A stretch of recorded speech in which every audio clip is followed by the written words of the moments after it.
Bakıda itkin düşən 3 rəfiqədən biri sığınacağa yerləşdirilib. Bu barədə Teleqrafa Azərbaycan Uşaqları İctimai Birliyinin sədri Kəmalə Ağazadə məlumat verib.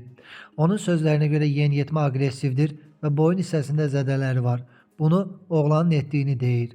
Təbii ki, bununla bağlı araşdırma davam edir. Hazırda Bakıda qızları cəlb edən gənclər var ki, bilərəkdən onları torlarına salırlar.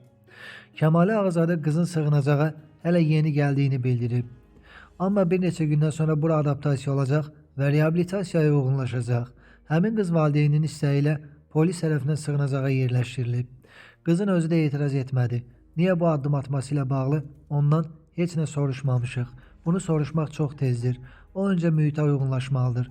Buradakı yaşıdları ilə ünsiyyət qurmalıdır. Ondan sonra psixoloq və sosial işçilər öz işlərini görəcəklər. Birliyin sədri itkin düşən yeniyetmələrdən birinin valideyninin daha öncə sığınacağa müraciət etdiyini qeyd edib. Qızlardan biri 2023-cü ildə polis tərəfindən ananın iştirakı ilə bizə gətirilmişdi. Ana deyirdi ki, qızı təhsildən yayınır, onu təhsilə cəlb etmək olmur. Uşaq burada qalmağı qətiyyən qəbul etmirdi. Valideynlə danışıb razılaşdırdıq ki, ən azından axşam evə getsin. Gün ərzində uşaqlarla reabilitasiyaya cəlb olunsun, proqramlara qatılsın, tədbirlərə gəlsin. Razılıq verdilər. Biz onu ərizə əsasında qəbul etdik. Sosial Xidmətlər Agentliyinin alt sisteminə də yönləndirdik. Çünki çətin tərbiyə olunan və həssas uşaq qrupundan idi.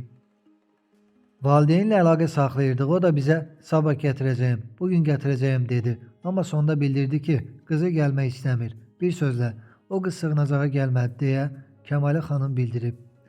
Məlumat üçün xatırladaq ki, martın 17-sində Bakıda 3 rəfiqə itkin düşüb. Onlardan ikisi tapılsa da digərinin axtarışları hələ də davam etdirilir.